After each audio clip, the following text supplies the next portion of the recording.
दोस्तों, आनंद लेखनी ब्लॉग में सबका स्वागत है, सबका अभिनंदन है। सबके मंगल भोग की कामना के साथ बड़ों को मेरा नमस्कार, छोटों को मेरा आशीर्वाद। दोस्तों, आज के आनंद लेखनी ब्लॉग के माध्यम से प्रेरणादायक विचारों के अनुक्रम में आज मैं आप लोगों के सामने समय और परिस्थिति के साथ विचारों और कार्यों की गतिविधियों में किस प्रकार से परिवर्तन करना वांछनीय है और समय के साथ मानव जीवन की सार्थकता कैसे प्रभावित होती है और अनेक प्रकार के परिवर्तनशील जीवन में प्रतिस्पर्धा के कालखंड में हम किस प्रकार से अपने समय का नियंत्रण करें और उसी समय परिस्थिति के अनुसार अपने कार्यों को हर परिवेश में ढालने के प्रयासों को कैसे सामाजिक अस्तित्व में प्रेरणा स्रोत के रूप में अवतरित करें, इस संबंध में मैं अपने विचारों को व्यक्त कर रहा हूँ। दोस्तों, हमारे जीवन में, हमारे देश में 6 ऋतुओं का आदान प्रदान होता है और 6 ऋतुओं से हमको गुजरना पड़ता है। उसके अंतर्गत अलग अलग परिवेश हमारे वातावरण में होता है, हमारे जीवन में होता है, हमारी मानसिक स्थिति में होता है, हमारी कार्यशैली में होता है और हमारे दैनिक जीवन में होता है।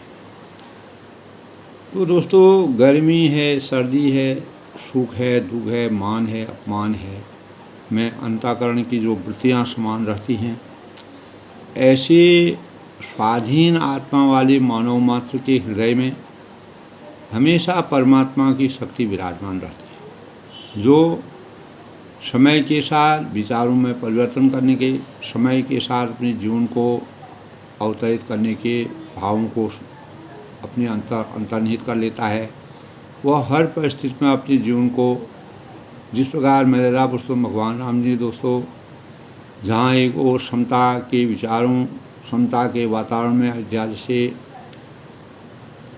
सुशासन में जिस प्रकार से उन्होंने राज्य किया था और उसी के परिणाम से जब उनको वनवास मिला तो 14 साल के वनवास के दौरान अनेक प्रकार की कठिनाइयों की, विषमताओं की और भावनाओं की किस प्रकार से मानव जीवन के लिए अपने जीवन को चरितार्थ करके आगे बढ़ना चाहिए और अनेक प्रकार की परिस्थितियों के दास हम किस प्रकार से बनते हैं और हमारे जीवन के आगे कितनी चुनौतियां आती हैं, किस प्रकार के वातावरण को मिला, अनेक प्रकार की राक्षसी मायाओं से उन्होंने सामना किया, अनेक प्रकार के आत्माओं से सामना किया, अनेक प्रकार के दीन दुखियों से सामना किया। तो दोस्तों, कहने का तात्पर्य यह है कि परमात्मा ने भी मानव जीवन को सही दिशा निर्धारित करने के लिए अपने स्वरूप से मानव चिंतन को जागृति प्रदान करने के भावों का संचार इस संसार में, इस सृष्टि में किया है। दोस्तों, इसीलिए कहा है कि समय के साथ विचारों का, अपने दैनिक जीवन का, अपने भावों का जैसा समय आता है, जैसी परिस्थितियाँ होती है, उसी अनुसार हमको अपनी प्रवृत्तियों में परिवर्तन करना पड़ता है, अपनी प्रवृत्तियों को उसी रूप में ढालना पड़ता है, उसी सांचे में। जिस प्रकार एक सांचे में मानव यानी किसी एक बर्तन की बनावट को या किसी भी चीज़ को बनाया जाता है, उसको एक निश्चित सांचे में ढाला जाता है, उसी प्रकार मानव जीवन को भी एक सांचे में ढालने का प्रयास करना मनुष्य का स्वयं का कर्तव्य होता है। और जो हमारे दिशा हमको निर्देश देते हैं, दिशा ज्ञान कराते हैं, दिशा का अनुसरण कराते हैं, हमारे अनुगामी होते हैं, वह हमको सही समय, परिस्थिति और प्रतिस्पर्धा के दौर में लगातार निरंतर आगे बढ़ने की प्रेरणा से हमारे भावों को संचित करते हैं। तो दोस्तों, पूर्ण रूप से स्वार्थ और पक्षपात से रहित तथा सबकी भलाई चाहने वाला तथा सभी के समान आचार संहिता, समान भाव रखने वाला श्रेष्ठ भावों से संपन्न व्यक्तित्व ही और वास्तविक योग्यता का प्रतीक होता है। तो इसलिए हम कह सकते हैं दोस्तों, वास्तविक योग्यता कैसे हमारे अंतःकरण में अवतरित होती है। सामाजिक परिवेश में दोस्तों प्रायः ऐसा देखा जाता है कि अपनों के सामने थोड़ा झुकने की वृत्ति मानव जीवन के लिए सही सोच होती है, लेकिन इससे भी बड़ी सोच यह है कि वह हमें किसी के सामने झुकने का अवसर ही न दे। तो परमात्मा से हमको इस प्रकार की प्रार्थना करनी चाहिए कि हम अपने जीवन को समय के अनुसार, परिस्थितियों के अनुसार अपने जीवन को परिवर्तन करने की हमें पूरी सामर्थ्यवान हम बने। ऐसी प्रेरणा से हम अपने जीवन को चरितार्थ करें। जिस प्रकार रक्त संबंध में कोई अपना नहीं होता है, वही जरूरी नहीं है। अपना तो ही सही पहचान के लिए प्रेम, सहयोग, विश्वास, सुरक्षा, निष्ठा और सहानुभूति से जीवन के ऐसे भाव होते हैं जो अनजान को भी अपना बनाने में अमूल्य भाव प्रदान करते हैं, जिससे हमारा कभी कोई परिचय नहीं होता है, वो भी हमारे साथ अपनत्व के भावों का यानी हमको समय की परिस्थितियों के अनुसार हमको ढालने के प्रयास करते हैं। तो अपनी समस्त हमारी इंद्रियां हैं, मन है, बुद्धि है, विवेक है और शरीर में उत्पन्न वाली गतिविधियां जो अपने बस में रखने वाले लोग एक ओर जहां यशस्वी होने का से धनी होते हैं, तो दूसरी ओर समस्त मानवजन्य आशाओं से संग्रह को त्याग कर आत्मा और परमात्मा के बीच हम सामंजस्य स्थापित करने की क्षमता हमारे अंतःकरण में होनी चाहिए। इस अभिव्यक्ति से परख समाज में प्रत्यक्ष या परोक्ष रूप से किसी न किसी रूप में हमको अवतरित करने के भावों का सृजन करना चाहिए। हमारे जीवन में दोस्तों आधे कष्टों को हम गलत लोगों की उम्मीदों से ग्रसित होकर पैदा करते हैं। यानी जब हम गलत परिवेश में पड़ते हैं, परिस्थिति के दास बन जाते हैं, अनेक लोगों के गतिविधियों के अनुसार चलते हैं, कभी कभी हमको गलत भावनाएं, गलत मार्गदर्शक मिल जाता है, जिसकी वजह से हमको हमारी उम्मीदों में पानी फिर जाता है। तो आधे दुख हमको जो कष्ट हैं वो हमको ऐसे हमारे जीवन में अवतरित होते हैं, जिसको हमको झेलना पड़ता है, परिस्थितियों का दास बनना पड़ता है। और सच्चे लोगों का शक पैदा करते हैं और दूसरों के सुख से परेशान कभी भी हमें अपने जीवन को नहीं होना चाहिए। हम जिस परिस्थिति में जी रहे हैं, हमको परमात्मा द्वारा जो कर दिया गया है और हमको अपने कर्म फलों के द्वारा जिस चीज़ की प्राप्ति हुई उसमें हमको संतुष्टि का आभास करना चाहिए। तो दोस्तों, अंतर्मन से अपने को सामर्थ्यवान और गुणवान समझना, जानना, हर परिस्थिति में अपने को सुदृढ़ रखना सही सोच की उपज का मानक है। दूसरों को कष्ट पहुंचाकर अपने सुख की प्राप्ति करना सबसे बड़ा अभिशाप। कितना भी हमको कष्ट हो दोस्तों, हम दूसरों को परेशान करके, दूसरों को कष्ट पहुंचा के अपने आधिपत्य को अगर बढ़ाते हैं तो वह हमारे लिए अभिशाप के रूप में हमारे जीवन में अवतरित होता है। किसी न किसी रूप में हमको उसका दंड भोगना पड़ता है। तो समय परिस्थितियाँ अनेकों होती हैं, उसमें हमें अपने भावों को किस प्रकार से समानता के समान, जैसे एक सरल रेखा होती है, वह रेखा न दाएँ जाती है न बाएँ जाती है, उसी अनुसार हमको अपनी भूमिका बनाने के भावों को संचित करना चाहिए। किसी के सामने सम्मान के शब्द प्रकट करने की सही पहचान तब हमारे अंतःकरण में साबित होती है जब किसी की अनुपस्थिति में हम वैसे ही भावों से सम्मानित करने की वृत्ति सही मानवता की पहचान है। यानी किसी प्रकार के बढ़ चढ़ से इधर उधर दाएं बाएं और गलत सोच की भावनाओं किसी के लिए उसका प्रयोग करना अमानवीयता की मूलता है। दोस्तों, अपनों के होने से ही हम लड़ते हैं, झगड़ते रहते हैं, क्योंकि मानव स्वभाव में दोस्तों ऐसा ही है। क्योंकि सबसे बड़ा कष्ट तब होता है दोस्तों जब अपनों के लिए तरसते हैं, कल हम होंगे न होंगे, न गिला शिकवा होगा। हमारी यादों का सिलसिला बहुत लंबा होता है। जीवन ऐसे सपनों को सजोकर रखने से क्या फ़ायदा जिससे अपनों को ही झेलने का प्रयास किया जाता है। तो इन भावनाओं से हमको समय परिस्थितियों के अनुसार अपने जीवन को विषम परिस्थिति में समतामूलक बनाना चाहिए। तो दोस्तों, वक्त जो गुजर गया, अच्छा हो या बुरा, उसको हमेशा के लिए भूल जाना चाहिए। नई सुबह के साथ नए पैगाम लेकर आने वाले समय का स्वागत करते हुए जीवन के आनंद और संतोष की अनुभूति से ही सार्थकता और भावनात्मक जीवन की सोच को पुनर्जागृत करने की कोशिश करके मानवता की पहचान बनाकर सदाचारी बनने का प्रयास कर अपने भीतर की आसक्ति को जगाना, मानव जीवन का और परिस्थितियों के अनुसार चलने का, समय के साथ हम किस प्रकार से अपने जीवन को चरितार्थ करते हैं, इन भावों का संचार होता है।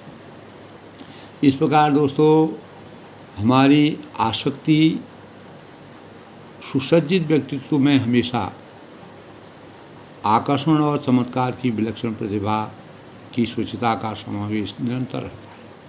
अगर हम भावात्मक रूप से एक दूसरे को पहचानेंगे, समझेंगे, समय को परखेंगे, विषम परिस्थिति और समपरिस्थिति कठिनाइयों, विषमताओं और अनेक प्रकार की समस्याओं से जूझ करके अपने जीवन को आगे बढ़ाने का प्रयास करेंगे, निश्चित ही हमें जो विलक्षण प्रतिभा के धनी होते हैं उनकी सूचिता से हम अनेक प्रकार की प्रेरणा के भावों से संचित होकर अपने जीवन को मार्गदर्शी बना सकते हैं। तो इन्हीं भावनाओं के परिणाम स्वरूप सामाजिक परिवेश में दोस्तों उनकी गणना, जो इस प्रकार के विलक्षण प्रतिभा से अभिभूत होते हैं, सामाजिक परिवेश में उनका स्थान नगण्य होता है। वह समाज की दिशा और दशा को बदलने में अपना पूर्ण भाव व्यक्त करते हैं और कर्म फलों के आधिपत्य से जीवन की मान मर्यादा को आगे बढ़ के मानवता के लिए प्रेरणा के स्रोत के रूप में उभरते हैं। इस अभिव्यक्ति से हमारे अंतःकरण में दोस्तों इस प्रकार की भाव पैदा होते हैं। हमको ऊंचाइयों के मानकों का कैसे अपने अंतःकरण में सृजन करना चाहिए, उसी अनुरूप में मैंने अपने भावों का संचार किया है। स्वयं के भावों से हमें आत्मबल के भाव सजाने होंगे। स्वयं के भावों से हमें आत्मबल के भाव सजाने होंगे। विचार मंथन से ही हम सफलता की ओर बढ़ें सदा। विचार मंथन से ही हम सफलता की ओर बढ़ें सदा। सुख दुख सर्दी गर्मी में मान अपमान में समभाव रखना सीखें। वक्त जो गुजर गया, अच्छी वृत्तियों को संवारना होगा। वक्त जो गुजर गया, अच्छी वृत्तियों को संवारना होगा। शुचिता से आकर्षण के चमत्कार को उभारना होगा। शुचिता से आकर्षण के चमत्कार को उभारना होगा। युग पुरुषों के आदर्श से जीवन में चेतना जगती है सदा। युग पुरुषों के आदर्शों से जीवन में चेतना जगती है सदा। सार्थकता और भावात्मक भावों को उजागर करने के यत्न करने होंगे। सार्थकता और भावात्मक भावों को उजागर करने के यत्न करने होंगे। हर हृदय में परमात्मा के स्वरूप को तलाशना होगा। हर हृदय में परमात्मा के स्वरूप को तलाशना होगा। नई सुबह के साथ नए पैगाम से सुसज्जित होना होगा। नई सुबह के साथ नए पैगाम से सुसज्जित होना होगा।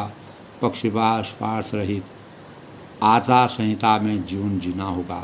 यही दोस्तों परिवर्तन के भाव हैं।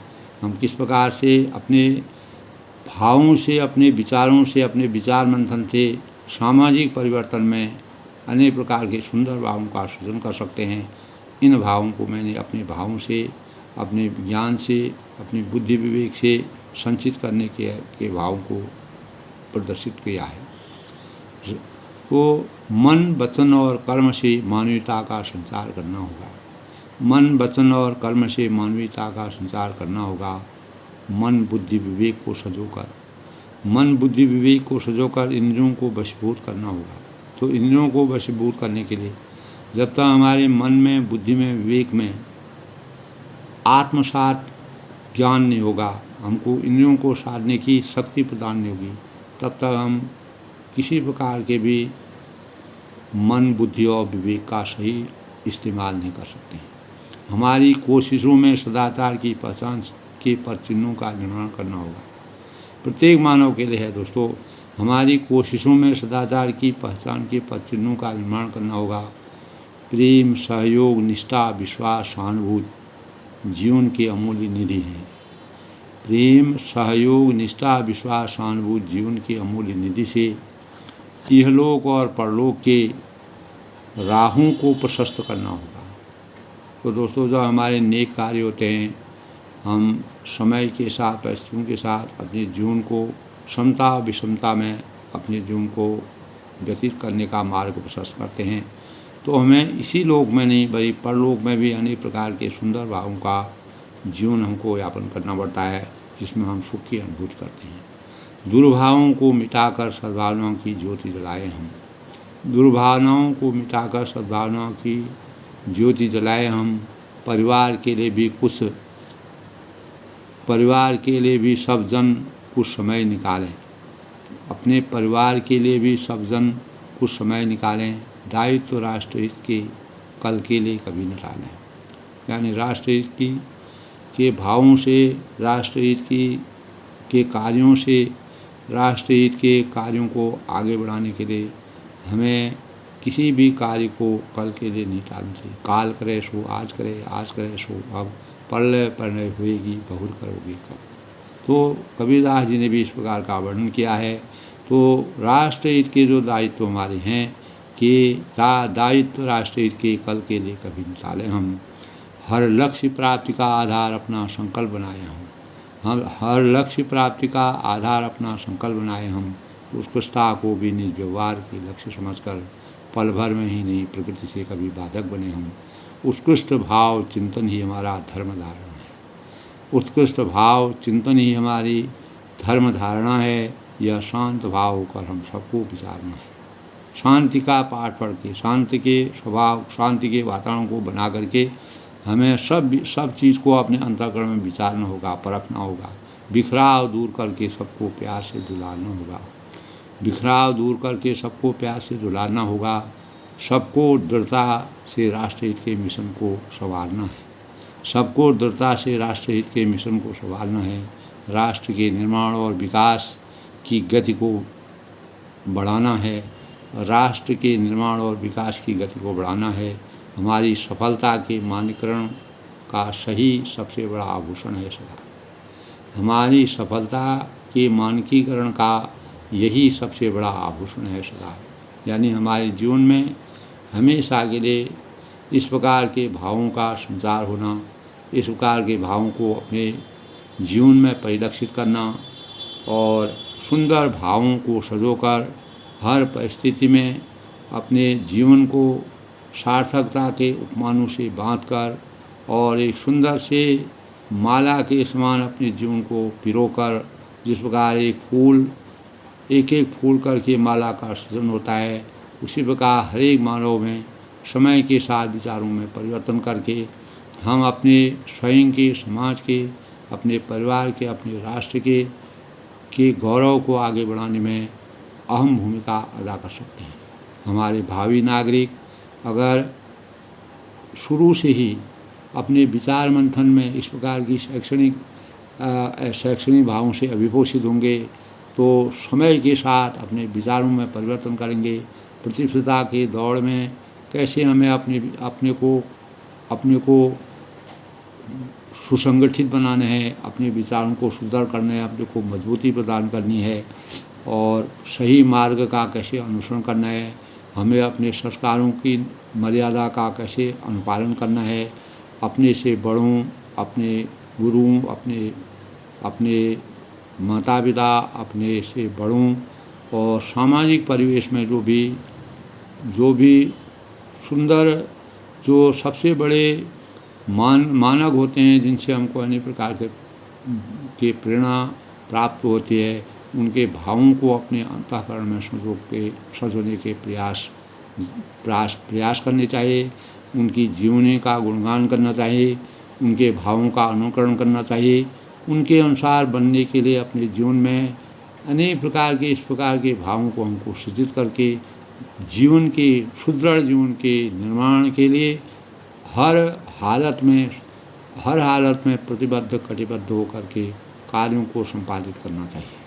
इसी से हम एक समय के साथ अगर अपने विचारों में परिवर्तन करते रहेंगे, समय के साथ अपने आध्यात्म को बढ़ाते रहेंगे, अपने पढ़ाई लिखाई और जो देश हित के कार्य हैं, अपने स्वयं के हित के कार्य हैं, सफलता के सही मानक बन करके अपने कर्तव्यों का सही प्रयोग करके सही प्रकार से निर्वहन करते हुए आत्मसात हो करके प्रगति के पथ पर अग्रसर होने के लिए स्वयं के साथ और देश के